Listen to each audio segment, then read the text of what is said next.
What's up? What's up? Bang, bang. Symbotic Q2 2023 earnings about to get underway here in just a minute. Going to be live streaming their earnings call here.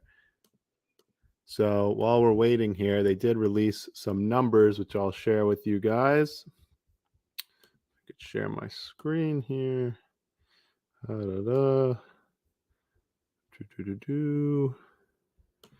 All right, so here's what we know so far. Their revenue came in much higher than expected. Q2 2023. It's one of these weird companies that their quarters don't align very well with the months, but that's okay. 266.9 million they brought in after they projected between 205 and 230 million. Revenue grew 177% year over year. Their adjusted EBITDA, they lost negative 26 million, double what they projected, negative 13 to negative 17 million. Their cash position increased 448 million up to 464 million. A little bit more share dilution up to 60.5 million, up from 58 million last quarter. And stock-based compensation was down, only 36 million there, as opposed to 49 million last quarter. And their net loss was also down 55 million versus 68 million quarter over quarter. So seems like we're heading in the right direction here. We'll see what happens. Let's see if they started yet.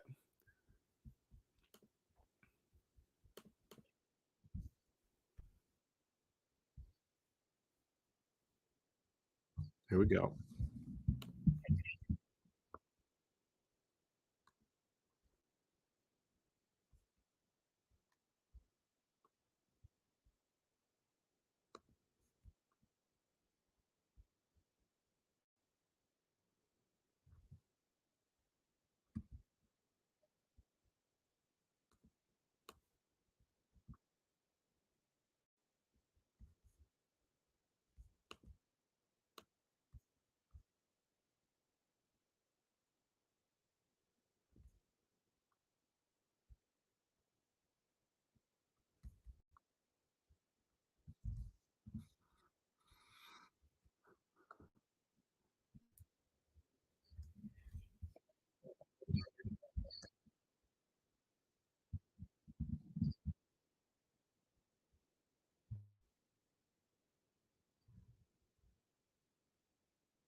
You guys hear it?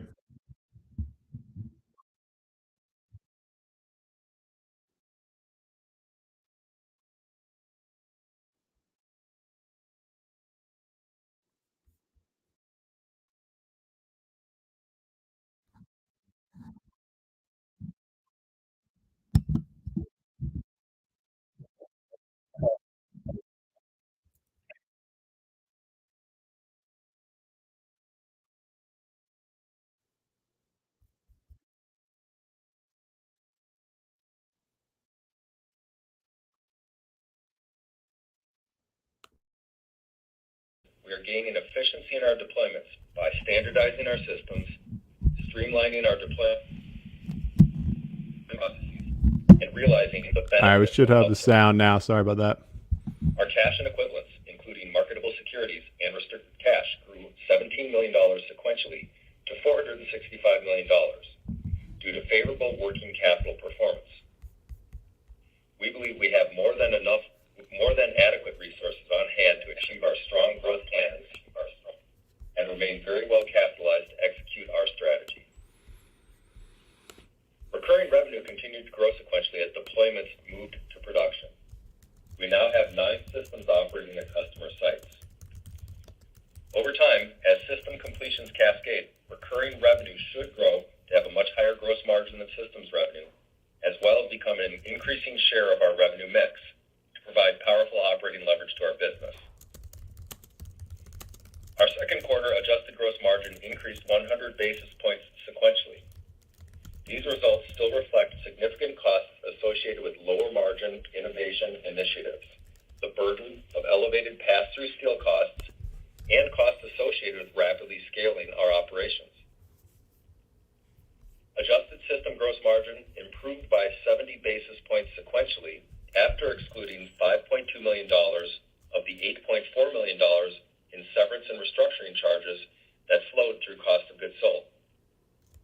This charge was related to discontinued manufacturing activities in Montreal, where we were manufacturing robotic inbound and outbound cells, and curtailed manufacturing capacity in Wilmington, Massachusetts, where we manufacture bots.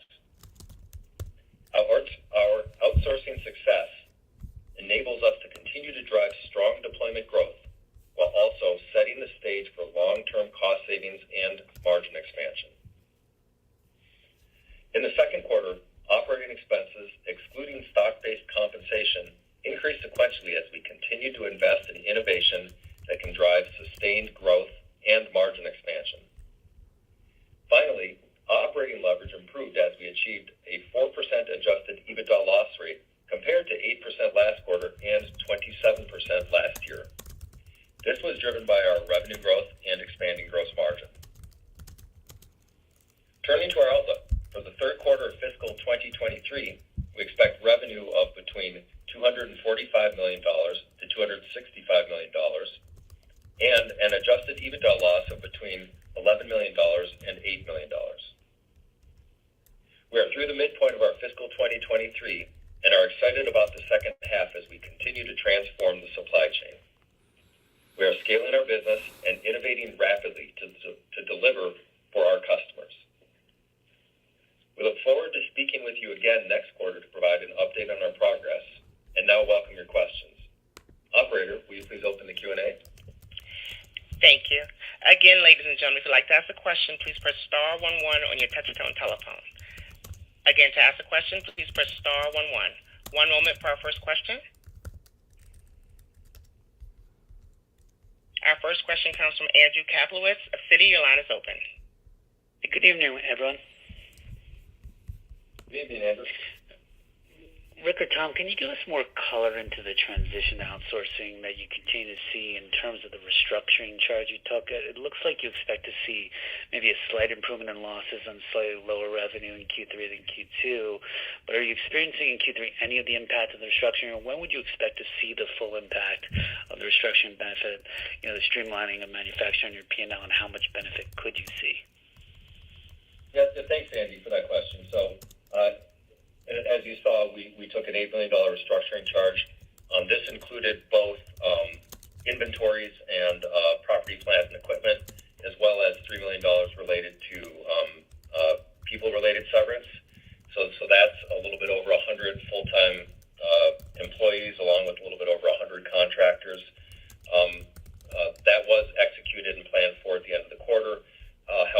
really begin seeing the benefit of those savings as we get into our fiscal third quarter.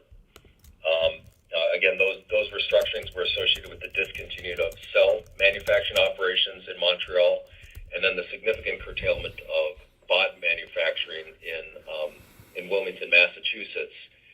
This follows on the heels, as Rick mentioned, of our successful transition of the manufacture of all these goods to outsource partners. Thanks. And then I think last quarter you talked about maybe being a little more predictable in your revenue ramp, but you just beat Q2, beat the street by $50 million, and now you're predicting $10 million lower in Q3, despite your deployments continuing to rise. So did you just somehow pull forward any revenue in Q2, or should we begin after Q3 to see more of a steady sequential increase? And I also noticed you didn't give us a backlog number, if it's possible to give us that. Oh, sure, Andy. So our backlog was $12.0 billion, same number as last quarter. So our contributions equal the outflows in the period,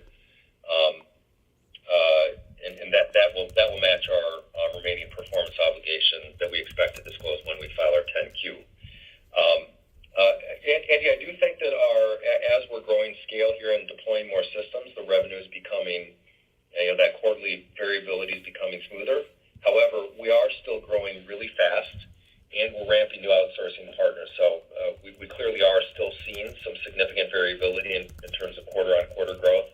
Maybe to give a sense for how this translates out, we do expect to grow rapidly, and that's driven by the 28 systems in deployment.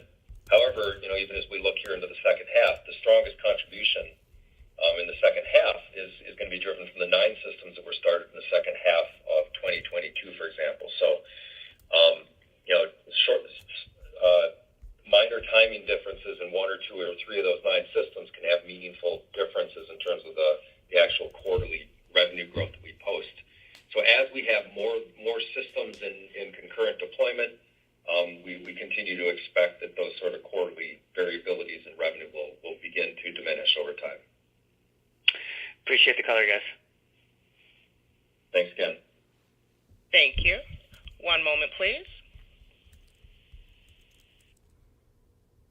Our next question comes from the line of Matt Somerville of D.A. Davidson. Your line is open.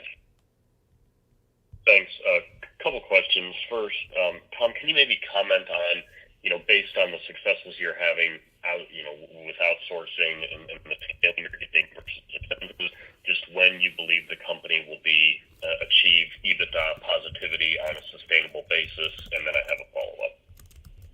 Yeah, thanks for the question, Matt. So we are certainly encouraged with the successes we're having with our outsourcing partners and continue to work that program.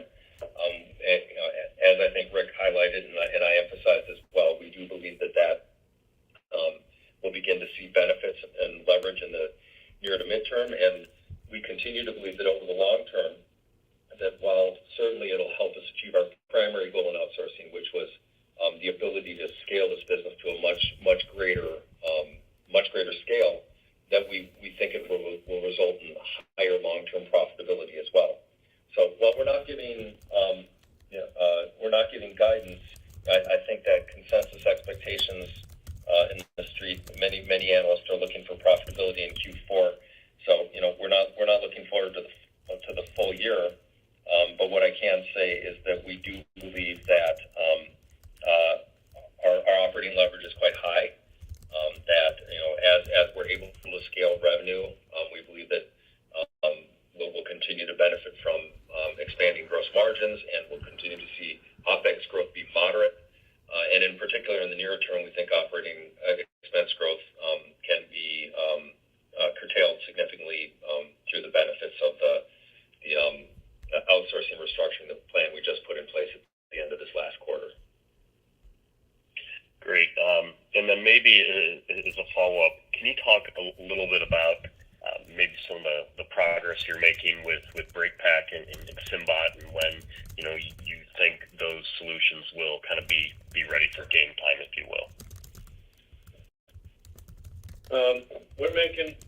We're really pleased with the progress we've we've made on the Symbot.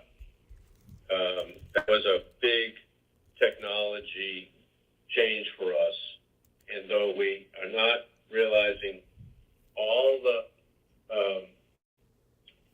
value that will come, and it's going to come over time. There's some software that we're still releasing and some AI sourcing and predictive maintenance, all good things.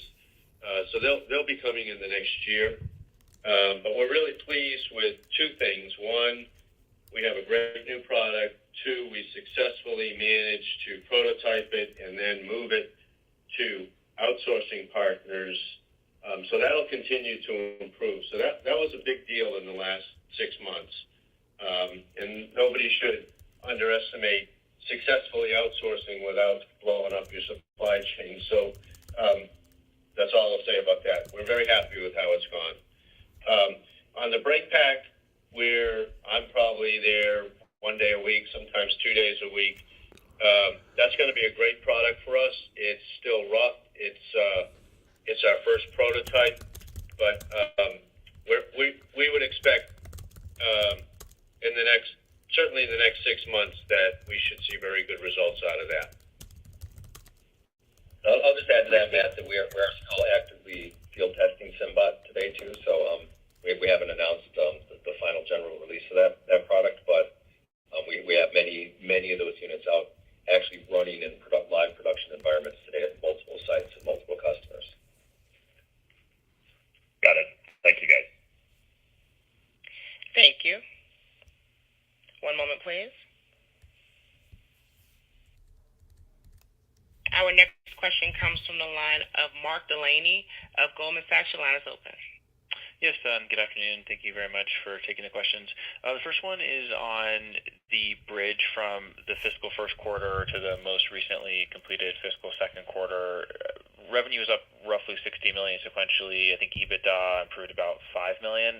Tom, I know you called out a number of pass-throughs that were impacting that, such as steel. Could you elaborate a little bit more on how much that was impacting both revenue and EBITDA sequentially, and any other key puts and takes? Yeah, thanks for the question, Mark. You're right. We did see gross margin in particular improve by about 100 basis points sequentially. So let me address it maybe in two points. First, gross margin, then I'll talk about OpEx. There's a few factors that benefited the expansion in gross margin. First, recurring revenue margins are improving and recurring revenue is increasing as new deployments are waterfalling in. Steel, while it's still significantly above the 10-year average, was actually a modest sequential benefit. So that actually was a part of the 100 basis point expansion as well. And finally, while we're still experiencing several hundred basis points of impact from rapid growth and innovation projects in our gross margin that are a headwind we've talked about consistently, quarter on quarter, those are diminishing as well. So all three of those factors were directionally moving in the right way. OpEx increased by about $7 million, which goes counter to the overall EBITDA contribution margin. And as we think about OpEx, a couple factors there. First, the restructuring plans we put in place really didn't have a material financial impact in the fiscal second quarter. Those will begin benefit us in earnest in 3Q. Also, if you recall, when we talked about the second quarter, we had a lot less project and other variable work in the quarter. We had some more of that, just project and variable type of activity in the fiscal second quarter. We're also continuing a long-term plan to upgrade and transform our talent overall, and so we are seeing a little bit higher average cost per employee. In particular, as we look at the transformation of our workforce, we've had a material shift towards technical talent, and that was particularly strong in the second quarter. So those are the things that we think will materially benefit us over the long run. And while we're not disclosing headcount numbers in detail, net we actually saw an over 20 headcount increase in our engineering force, despite the total company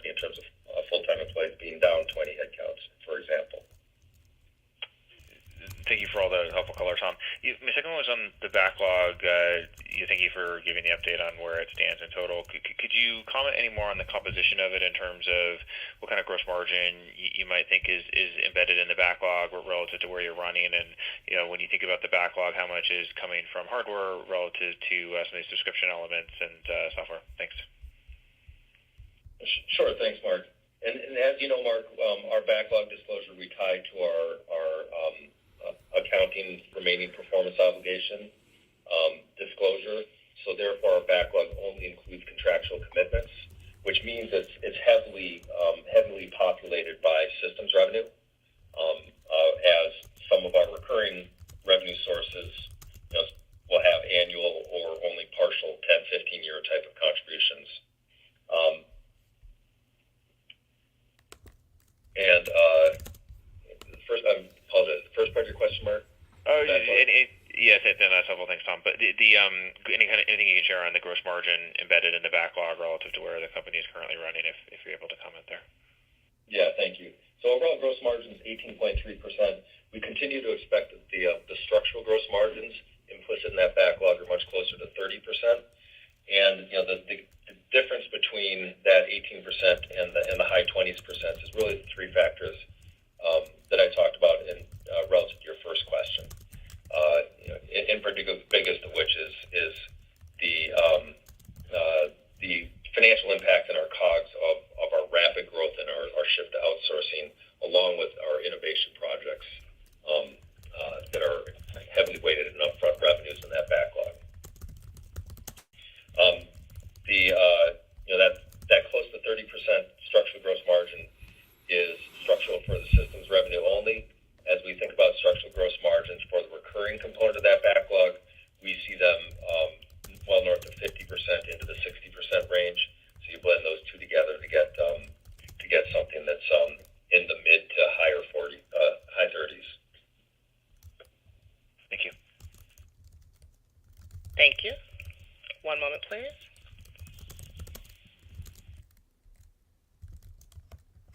Our next question comes from the line of Nicole DeBlasi of Deutsche Bank. Your line is open. Yeah, thanks for the question, guys.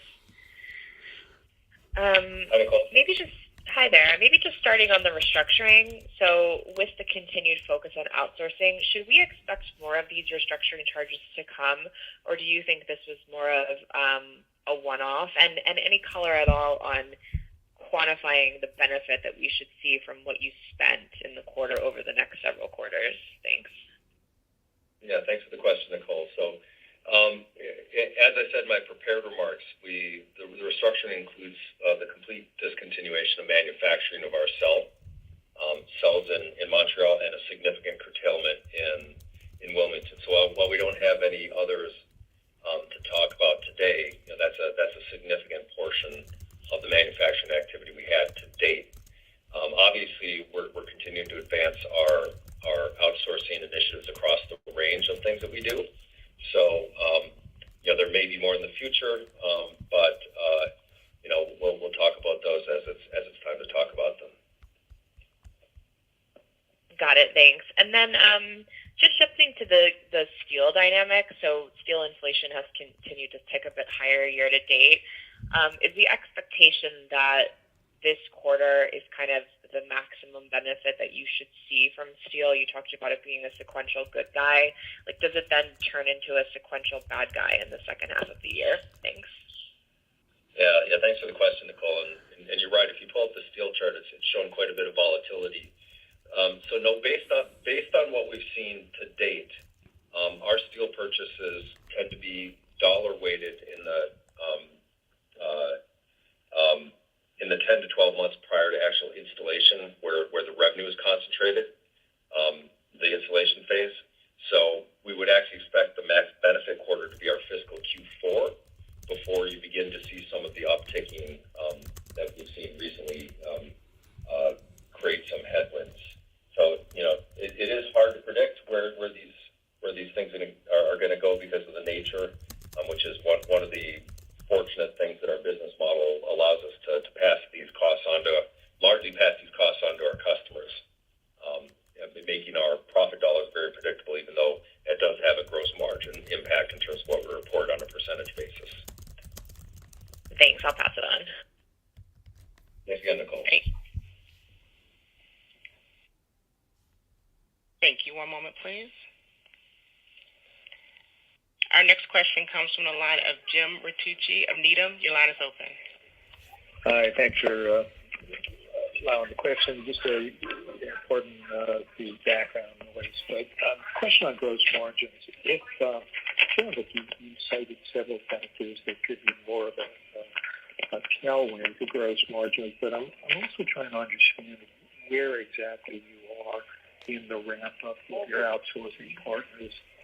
If you're making enough progress in the early days of this that we're going to continue to see that be a benefit in the next 1 to 2 quarters, or is there still additional costs that you're incurring as you ramp these outsourcing partners? Thanks.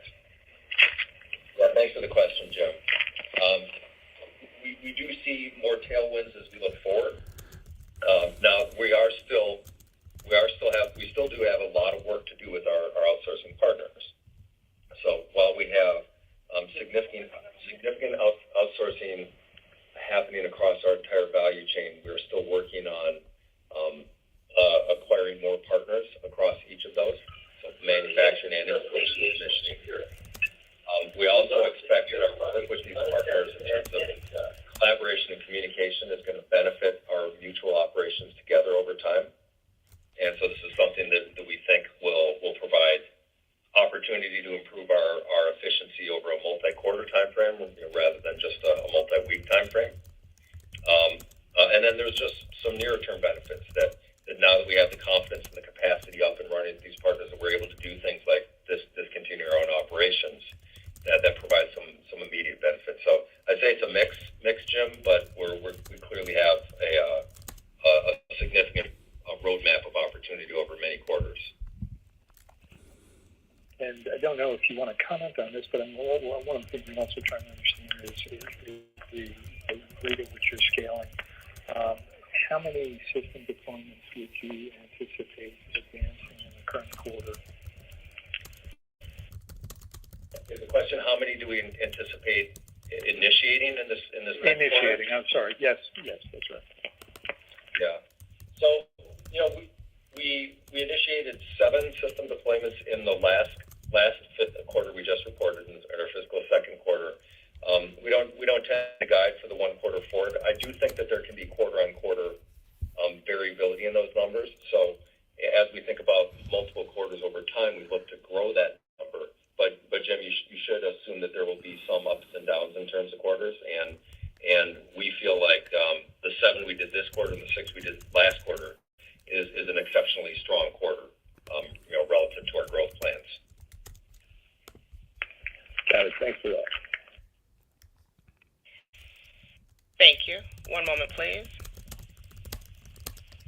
Our next question comes from the line of Mike Lattimore of Northland Capital. Your line is open. Great. Thanks.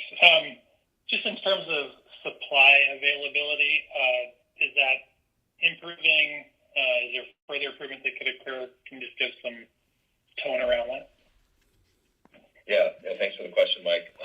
We do continue to believe that the supply chain environment is improving. It is still not a normal supply chain environment, so we are still clearly battling things that would have been atypical pre-COVID in terms of canceled orders and things like that. In addition to perhaps the supply chain environment getting better, we are a much more formidable buyer. So we're getting the attention of suppliers, we're getting the attention of partners, and so those we think as well are continuing to improve our ability to execute. Great. And then in terms of the future plans on outsourcing, is the main focus here adding more partners to current sort of functional categories, or are there other functions you're looking that you will eventually outsource? No, we've pretty much picked the partners, though.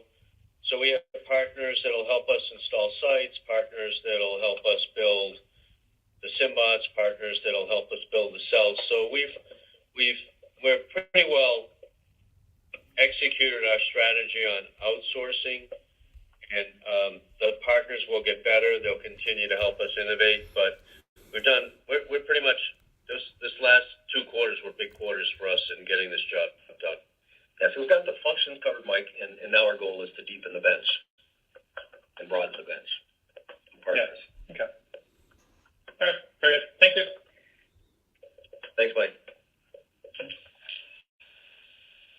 Thank you. One moment, please. Our next question comes from the line of Greg Palm of Craig-Hallum. Your line is open. Yeah, thanks for taking the questions here. I wanted to follow up on the outsourced commentary now that you're several more months into that. Can you just comment on how that's translating to, the speed, cost, as you've shifted more of that to partners? And I guess I'm asking relative to maybe what your earlier or prior expectations was.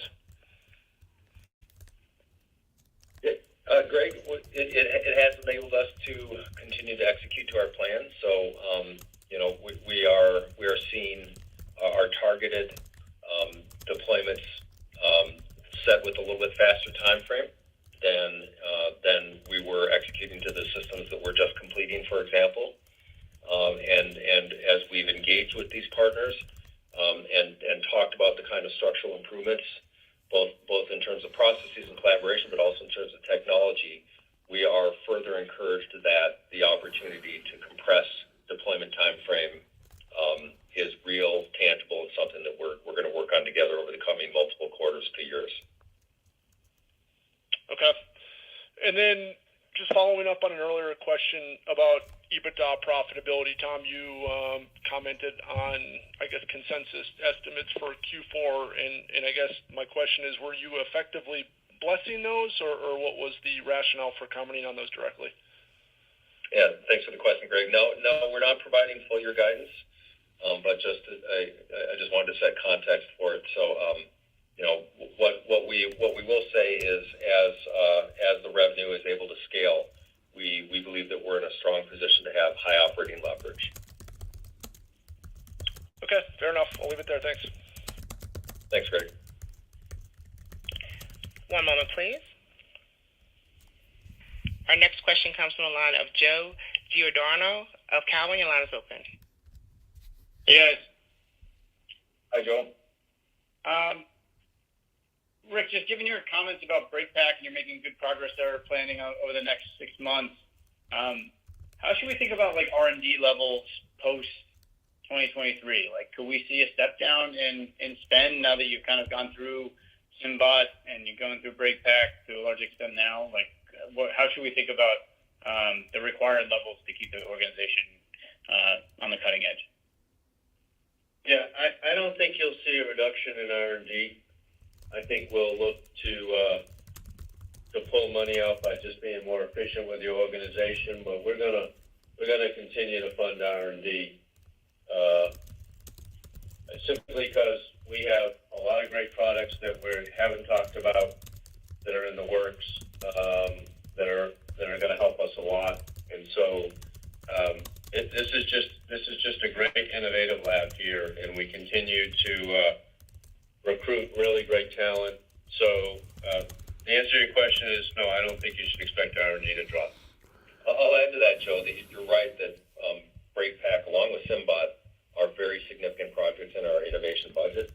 So as we complete those projects, we have a big war chest to do some of the other things that we haven't talked about yet that Rick mentioned. Looking forward. And then, how should I think about, ancillary things? When you're, okay, so the final output of Symbot, you have a pallet, and then you talk about how to get that pallet onto a truck. Is it forklift drivers? Is it automated forklifts? How do you evaluate, what stuff we should provide and what stuff we should have a preferred partner, if it was an autonomous forklift or something like that? Not just that application, but just in general, how do you go about evaluating what stuff should be Symbotic and what stuff should be partners of Symbotic? Yeah, so the way to evaluate it is we're trying to encourage people to be good partners to Symbotic because we want to control all the software that we can within a warehouse. So if we can find a partner that has a AGV or a AMR, and we can interface our software with their software and load the truck, the customer wins. We create more value, that's a good thing. The things that we're really innovating on, that we had to, that's kind of the culture of the company from Symbot from day one, is a lot of the stuff that we innovated on Symbotic. I mean, I looked for partners. I couldn't find anybody, so I had to do it myself. And so I think the real value add is there's a lot of things that we are working on that nobody makes a product that would meet our standards. And so those are the things that we'll continue to innovate on. And obviously, I'm not going to tell you what they are, but there are some really interesting products that would allow us to create some really interesting systems. And the last for me, just to clean up, are there any lockups left at this point? The stock's been over $12 for the required time now. Just curious if there are any lockups remaining, inclusive of like you guys on the senior team. There are. So some of the affiliated shares are still locked, but everything is unlocked, saved for board members, Rick and family trusts, and myself. And our lockup is in effect until a year post the public listing. Okay. Thanks, guys. Thank you. Thank you. One moment, please. Our next question comes from the line of Rob Mason of R.W. Baird. Your line is open. Yes, good evening. Thanks for taking the question. I wanted to ask a question just to clarify on the backlog. You noted that it was flat quarter to quarter, and clearly you booked $267 million in revenue. So I'm just curious what the offset was.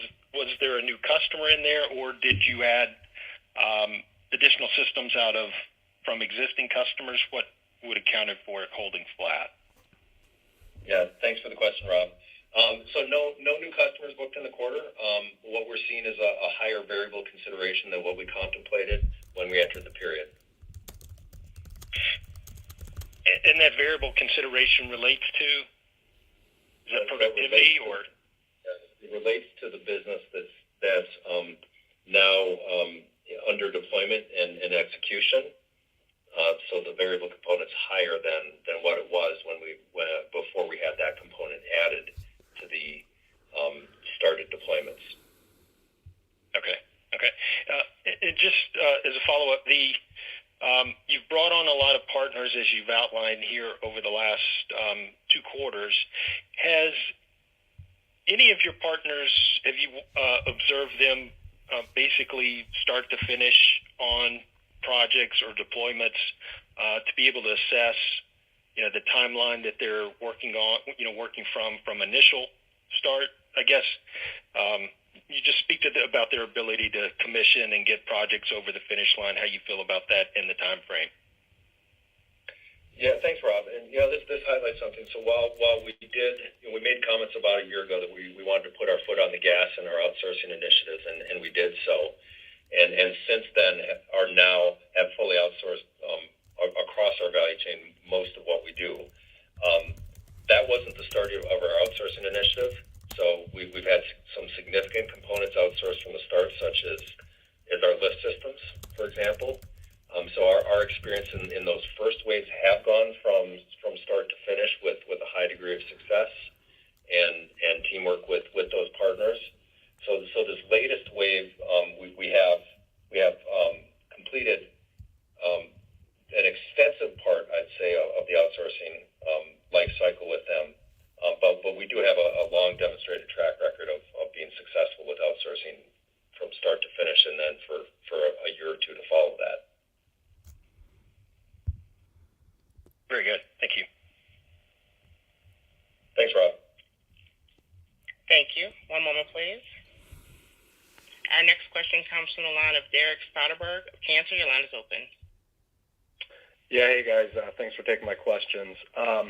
Sort of related to the question just asked, just as regarded, just looking at the system deployments initiated this quarter, is the expectation that those deployments today will sort of reach live production faster than maybe those initiated 6 to 12 months ago?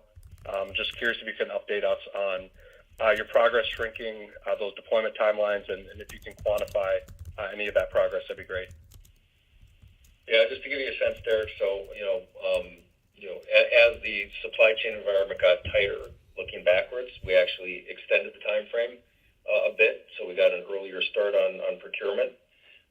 Since that time frame, we've been able to pull in a couple months. Part of that's related to partners, and part of that's just the efficiencies that we're able to gain in getting these systems out in the field. So, short answer to your question is yes. That the systems we're initiating in this period, we're targeting a shorter deployment than the ones we initiated, say, 6 or 12 months ago. Got it. That's helpful. And then I was wondering if you could talk a bit about your ability to add another large customer this year. A lot of progress on concurrent deployment. Sounds like you're happy with the outsourcing partners. Do you think you guys have the ability to add sort of another, say, multi-billion-dollar customer this year? And are those some agreements? Are you actually actively pursuing those agreements right now? Yeah, thanks for the question, Derek. So, as you know, we added UNFI as a customer and discussed that last period. Our business plan continues to be here in the near term to add new customers by the ones or twos per year. So we are continuing to evaluate. We didn't add one in this quarter we're reporting now, but we are continuing to look at that and do expect that here in the near term, 1 to 2 customers per year. Great, thanks. Thank you. Thank you. One moment, please. Our next question comes from the line of Chris Snyder of UBS. Your line is open. Thank you. When we see the implied improvement in fiscal Q3 margins, is this primarily driven by better gross margin? And with that, how far do you think the business is from hitting that 30% target gross margin level for systems? Because it seems like price cost pressure is going away over the next couple of quarters, but I'm not sure if a higher level of scale is needed to get to that number. Thank you. Yes, thanks for the question, Chris. So we think that we think that we'll continue to see gross margin expansion as we look forward over quarters, and that is consistent to improving gross margin is implicit in our outlook. But we also do expect that we'll see some efficiencies in our OpEx, primarily from the benefit of the restructuring program that I discussed in my prepared remarks. So that's the real fundamental basis for seeing the bit of operating leverage on slightly lower revenues implicit in our guide. Thinking about structural gross margins, we think that that's an effort that will take us several quarters to a couple of years to really get the benefit. Here in the near term, what we're focused in on is driving strong long-term profitability. And so we think that we can drive the greatest present value of our business by achieving scale and getting in and penetrating the market. And while we're doing that, we're focused on smart execution and ramping profitability over the course. So we want that balanced approach of maximizing long-term profitability and scale while being executing with expanding margins. Thank you. I appreciate that. And then for a follow-up, maybe something a little bit higher level. You guys have quite the blue chip customer base. So with that, I was just wondering, is there any color or commentary you could provide around the level of existing automation within these customers' facilities? Just given that they're big customers, I would imagine there's some level of automation in there. So just trying to get a sense for, kind of the rate of change on the upgrade. Thank you. Yeah, Rick can comment too. At a high level, for these large customers, every distribution center we go into is fully mechanized with conveyance-based automation. So generally, we go in and we're replacing a highly functioning world-class conveyance system. Most of the systems we're replacing are 20 years old, and so most of the customers we have look at everything in the world. And so they have had some type of automation. What, of course, is exciting for us is that we believe we're the next generation of that automation, and these systems have a long life once installed. So the focus has really been making sure these customers are just braggingly happy with what we're selling, and then we think we can sell a lot more. Thank you. Thank you. I'm showing no further questions at this time. I'd like to turn the call back over to Jeff Evanson for any closing remarks. Thank you, Valerie, and thank you, everyone, for joining our call this afternoon. We appreciate your interest in Symbotic, and we look forward to seeing you at our Investor Day on May 18th in Tampa, or when we're out visiting with investors. Thank you. Have a good day. Thank you. Ladies and gentlemen, this does conclude today's conference. Thank you all for participating. You may now disconnect. All righty. So, sounded pretty good. Everything is moving along. Definitely a long-term game plan here. So nothing crazy going to happen in the upcoming quarters, but as far as, getting those margins and profitability. But here's a couple articles I had written about Symbotic. You can check out in the link below over on my Substack. Walmart has spoken very highly of this company. Here's the Walmart Executive Vice President of Supply Chain Operations saying the technology from Symbotic does things differently. In short, this is a game changer. So it seems to me like there should be no shortage of customers to follow for them. They've said in previous reports that they're really the only company in the market that's doing this sort of automation and software combination approach system, that exists in the market. And they have a moat here. This is old. I think that now they're up to like 490 plus patents. So we'll have to update, and I'll definitely read through this quarter results again. But they're getting more efficient. I'll pull up the chart again here just to kind of give you guys an idea as we close out of the efficiencies we're starting to see here. So again, revenue came in higher. They went through all this restructuring. They're outsourcing a lot. Efficiencies are going up. They're not sacrificing, investing in innovation though. They've got a couple projects with Symbot and BreakPack. So definitely working on some exciting things, it seems like. So hopefully we get some more news on those. And yeah, we'll see what happens here. So if you enjoyed this, don't forget to subscribe, drop us any comments below, and I will see you guys on the next one. Definitely another video on Symbotic coming soon. See you guys.